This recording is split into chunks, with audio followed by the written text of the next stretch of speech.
Hello बच्चों, आप सभी का बहुत बहुत स्वागत अभिनंदन करता हूं मेरे YouTube चैनल लर्न विद केवल सर में। बच्चों, आज हम लोग पढ़ने वाले हैं क्लास 5 के अंतर्गत lesson 13 he is my brother. He is my brother. ये बच्चों इस लेसन का टाइटल यानी कि शीर्षक है, कहते या कह सकते हैं इस पाठ का नाम है। ही माने होता है वह, इज माने है, माई माने मेरा और ब्रदर माने भाई। तो इसका अर्थ क्या हो गया? वह मेरा भाई है। तो बच्चों आज यह लेसन पढ़ना शुरू करें इससे पहले अगर आप लोग मेरे चैनल में नए होंगे और इंग्लिश का हिंदी में ट्रांसलेशन करना सीखना चाहते हैं और हिंदी ग्रामर से भी संबंधित बहुत सारी चीजें जानना चाहते हैं तो मेरे चैनल को पहले सब्सक्राइब जरूर कर लीजिए और बेल आइकन पर प्रेस करके ऑल वीडियो पर सेट कर दीजिए ताकि जब भी मैं कोई नया वीडियो डालूं तो उसकी सूचना आप लोगों को नोटिफिकेशन के माध्यम से मिलता रहे। और वीडियो को एक लाइक कर दीजिए, ठीक है। साथ ही साथ आप लोग कॉपी पेन साथ रख कर इस वीडियो को देखेंगे तो आपको नए नए जो वर्ड्स आएंगे जिनका मीनिंग मैं यहाँ बताऊंगा अभी तो उसको लिख सकेंगे, ठीक है। तो चलिए बिना समय गंवाए आज का यह क्लास शुरू करते हैं और पढ़ते हैं lesson 13 he is my brother. देखो, once upon a time there was a small hill. बच्चों जब हमारे दादी दादा नानी नाल लोग देखना जब पुराने समय की कहानी सुनाते हैं तो क्या बोलते हैं? एक समय की बात है, या एक समय ऐसा रहता था, या एक जंगल में एक समय की बात है जंगल में शेर रहता था, एक समय की बात है एक गांव में एक शहर में एक राजा रहता था, ऐसा बोलते हैं ना। तो जब भी एक समय की बात है करके कहानी की शुरुआत करते हैं ना, उसी को इंग्लिश में वंस अपॉन अ टाइम ऐसा लिखा जाता है। एक समय की बात है, एक जमाने की बात है, उसी को इंग्लिश में बोलते हैं वंस अपॉन अ टाइम, ठीक। तो वंस अपॉन अ टाइम का मतलब समझ गए? एक समय की बात है, देयर वाज अ स्मॉल हिल। ये देयर के बाद जब हेल्पिंग वर्ब रहे इज वाज वर तब इस देयर का हिंदी में कोई मीनिंग नहीं होता।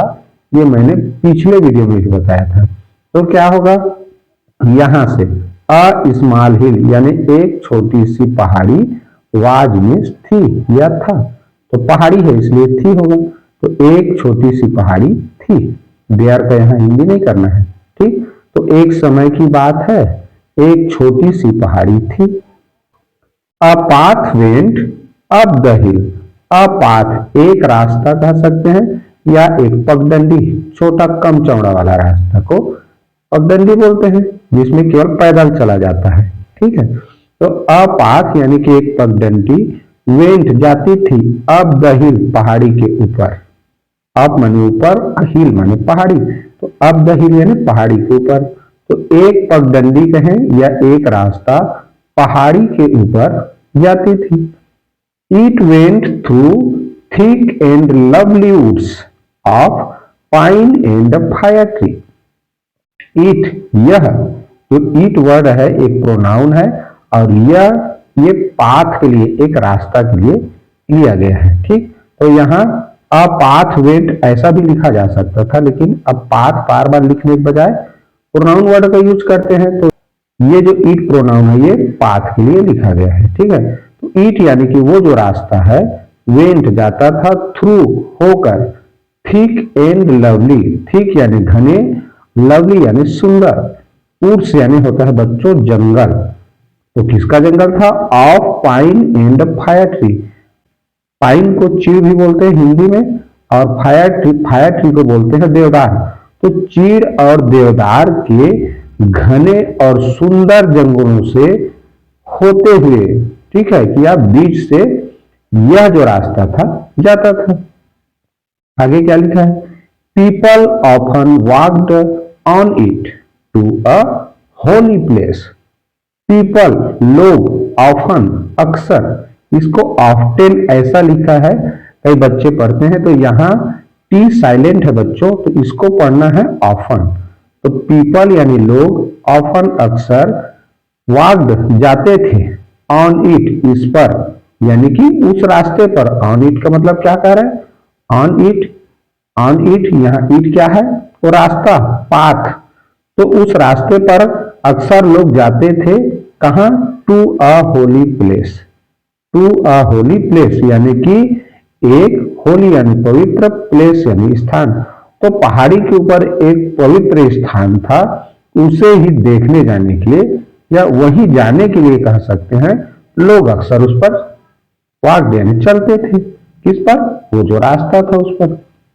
आगे क्या हुआ, one day when the sun shone high in the sky, एक दिन, वन डे माने एक दिन, वेन यानी जब, वेन यानी जब, the sun shone high in the sky, in the sky यानी आसमान में सूर्य सोन हाई तेजी से, हाई यानी तेजी से, सोन यानी चमका। तो भाई जब इसका मतलब क्या है कि एक दिन बढ़िया खुला मौसम रहा होगा, सूर्य अच्छा से चमक रहा होगा, तब की बात कर रहा है। तो एक दिन जब आसमान में, इन द स्काई आसमान में, सन यानी सूर्य, हाई यानी तेजी से, सोन यानी चमका, ये साइन का सेकंड फॉर्म है सोन। Many people were seen climbing up the hill, many people, many people यानी बहुत सारे लोग, कई लोग, वर सीन देखे गए थे, क्लाइंबिंग चढ़ते हुए, अप यानी ऊपर और हिल यानी पहाड़ी। तो कई लोग पहाड़ी के ऊपर चढ़ते हुए वर सीन यानी देखे गए थे। They were climbing slowly and carefully, और वो जो लोग पहाड़ी पर चढ़ रहे थे वे कैसे चढ़ रहे थे, तो दे वर क्लाइंबिंग, वे चढ़ रहे थे स्लोली धीरे धीरे, एंड और केयरफुली सावधानी पूर्वक, क्योंकि रास्ता पहाड़ी का रास्ता था। पहाड़ी के रास्ते में अगर थोड़ा सा भी गलती होगा तो पहाड़ी से नीचे खाई में गिरने का डर रहता है, ठीक है। इसीलिए सभी वो जो रास्ता था उसमें स्लोली धीरे धीरे, केयरफुली और सावधानी पूर्वक क्या कह रहे थे, क्लाइंबिंग यानी चढ़ रहे थे। अब देखें आगे, a girl also climbed the hill with them, a girl एक लड़की, आल्सो यानी भी, विथ देम यानी उनके साथ, उनके साथ, क्लाइम द हिल यानी कि पहाड़ी पर चढ़ी। बहुत सारे जो लोग जा रहे थे, many people were seen climbing up the हिल लिखा है ना, ये बहुत सारे लोग पहाड़ी पर चढ़ते हुए देखे गए थे। तो उन्हीं लोगों में एक लड़की, अ गर्ल आल्सो यानी भी, उनके साथ, जो लोग जा रहे थे विथ देम उनके साथ, क्लाइम द हिल यानी पहाड़ी पर चढ़ी।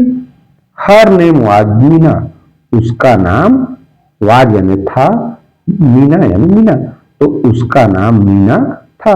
वो जो लड़की जा रही थी उसका नाम Meena was 12 years old, Meena 12 यानी 12 ईयर्स ओल्ड यानी 12 साल की थी, वाज यानी थी, तो मीना 12 साल की थी। She carried a small boy. She carried a small boy on her back.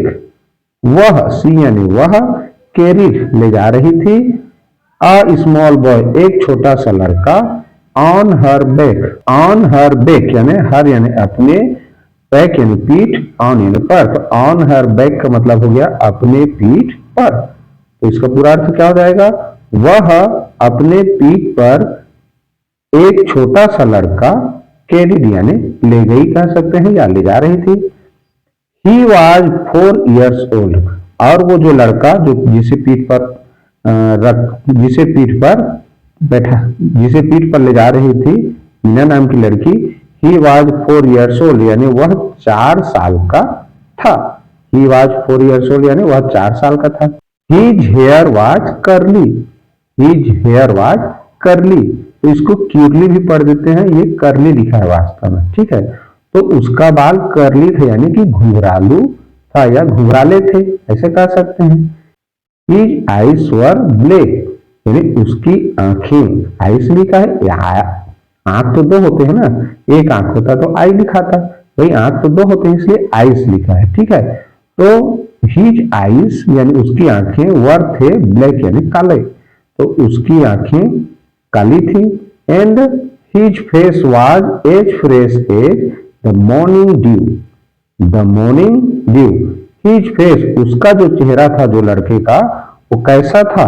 तो मॉर्निंग ड्यू, सुबह की ओस के जैसे, एज फ्रेश यानी ताजे थे। ठीक है, तो उसका जो फेस था या उसका जो चेहरा था सुबह की धूप की तरह ताजा था।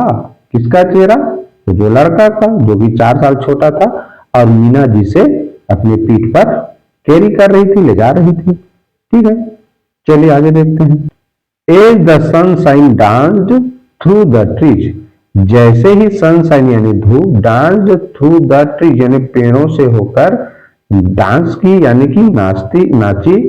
ठीक है, जैसे ही सनशाइन यानी धूप पेड़ों से थ्रू गुजरते हुए या होते हुए नाची। देखना, जंगलों में जब धूप पेड़ों के बीच से होकर निकलती है तो वो डांस कर रही है जैसे दिखती है। धीरे धीरे सूरज ऊपर चढ़ता है, बस उसी को यहाँ लिखा गया है, as the sunshine danced through the trees, यानी जैसे ही धूप पेड़ों से हो, पेड़ों के बीच में डांस यानी नाची या नृत्य की। Meena climb the hill slowly and steadily, Meena ने क्लाइंब यानी चढ़ी, हिल यानी पहाड़ी में, स्लोली धीरे धीरे और एंड स्टेडली लगातार। ठीक है, तो मीना धीरे धीरे और लगातार पहाड़ी पर चढ़ती गई। मीना वाज हैप्पी, मीना बहुत खुश थी। मीना वाज हैप्पी, मीना खुश थी। The boy was also happy, और जो लड़का था आल्सो यानी भी, हैप्पी यानी खुश, और वाज माने था लड़का भी खुश था। A man in the group looked at Meena, A man in the group, जो बहुत सारे लोग जा रहे थे ग्रुप में, समूह में, भीड़ के रूप में, उसी में से एक आदमी ने, the man in the group का मतलब ग्रुप में से या समूह में एक आदमी ने, लुक्ड देखा, एट मीना, एट यानी की ओर, मीना, तो मीना की ओर ग्रुप में से एक आदमी ने मीना की ओर देखा। He felt sorry for her, उसे फॉर हर यानी उसके लिए, सॉरी यानी दुख या खेद, फेल्ट यानी महसूस हुआ या लगा, तो उसे उसके लिए दुख महसूस हुआ या खेद महसूस हुआ कि इतनी छोटी बच्ची है और एक बच्चे को अपने पीठ में ले जा रही है। ऐसे करके एक आदमी था, उसको दुख हुआ। फिर उसने क्या किया? ही आस्क्ड हर, ही यानी उसने, हर यानी उससे, आस्क्ड यानी पूछा। वो जो आदमी था उसने, जो मीना नाम की लड़की थी जो अपने भाई को कैरी कर रही थी अपने पीठ पर, उससे पूछा। क्या पूछा? माई चाइल्ड यानी मेरे बच्चे, why are you carrying the boy on your back, उसने कहा व्हाई यानी क्यों, यू यानी तुम, कैरिंग यानी ले जा रही हो, द बॉय यानी लड़के को, ऑन योर बैक अपने पीठ पर, तो अपने पीठ पर इस लड़के को क्यों ले जा रही हो, ऐसे करके पूछा। और क्या कहा? Don't you feel his load, don't you feel his load, don't क्या तुम्हें नहीं, फील लगता, हिज लोड उसका बोझ या इसका जो भार है यह तुम्हें भारी नहीं लगता। ऐसे करके वो जो आदमी था मीना से पूछा। तो मीना ने क्या किया? मीना ने क्या किया? Meena looked at him, Meena ने एट हिम यानी उसकी ओर लुक्ड यानी देखा। जब उसने कहा, उस व्यक्ति ने कहा कि don't you feel his load, क्या तुम्हें यह भारी नहीं लगता या क्या तुम्हें इसका वजन पता नहीं चलता? तो मीना ने उसकी ओर देखा, Meena looked at him, Meena at him यानी उसकी ओर लुक्ड यानी देखा, इन वंडर आश्चर्यचकित होकर, इन वंडर यानी आश्चर्यचकित होकर या आश्चर्य भाव से उस व्यक्ति की ओर देखा। सी कुड नॉट अंडरस्टैंड हिम, सी माने वह, कुड नॉट यानी नहीं सकी, अंडरस्टैंड समझ, हिम यानी उसे, यानी कि वो जो आदमी क्या कह रहा था उसको समझ वो नहीं सकी। कुड नॉट मतलब नहीं सकी, तो वह उसे समझ नहीं सकी। देखो कोष्टक में लिखा है, her brother was unable to walk, her brother उसका भाई, अनेबल यानी असमर्थ था, टू वॉक यानी चलने में, ठीक, वाज माने था, तो उसका भाई चलने में असमर्थ था, इसीलिए तो उसको वो अपने बैग पर कैरी कर रही थी। तो Meena asked the load, Meena ने कहा, मीना ने पूछा, लोड भारी या बोझ? ऑफ कोर्स नॉट, बेशक नहीं, ही इज माई ब्रदर, वह मेरा भाई है। देखो कितना बढ़िया यह लेसन था। सही बात है, देखो जब कोई हमारे रिश्तेदार होते हैं जिससे हम प्रेम करते हैं तो उसका हमें बोझ नहीं लगता या उसका कोई भी अवगुण कोई भी खराबी हमें दिखाई नहीं देता। जैसे देखना बच्चों, मान लो अपने बच्चे का नाक भी साफ करते हैं, लेटरिन भी साफ करते हैं, वहां उनको गंदा नहीं लगता, इसीलिए तो साफ करते हैं क्योंकि माँ अपने बच्चों से प्रेम करती है। बस ऐसे ही यह जो मीना थी वो अपने भाई से प्रेम करती है। अब प्रेम करते हैं तो उसका बोझ या उसका कोई अवगुण हमको पता नहीं चलता। अगर मान लो उतना ही बड़ा किसी दूसरे एक बच्चे को उसको पीठ पर कैरी करने के लिए बोलती तो शायद वह कहती कि मैं इसको नहीं कैरी कर सकती, बहुत भारी है, लेकिन अपना भाई है इसलिए वो ऐसा नहीं बोली। ठीक है, तो ऐसा हम सबके जीवन में होता है। ठीक, तो आज का यह लेसन आप लोगों को कैसा लगा प्लीज कमेंट करके जरूर बताइए, और अगर चैनल में नए होंगे सब्सक्राइब जरूर कर दीजिए और वीडियो को एक लाइक कर दीजिए। ठीक, और अपने दोस्तों में शेयर करना बिल्कुल मत भूलिए। तो चलिए फिर नेक्स्ट वीडियो में फिर मिलेंगे, तब तक के लिए goodbye, have a nice day.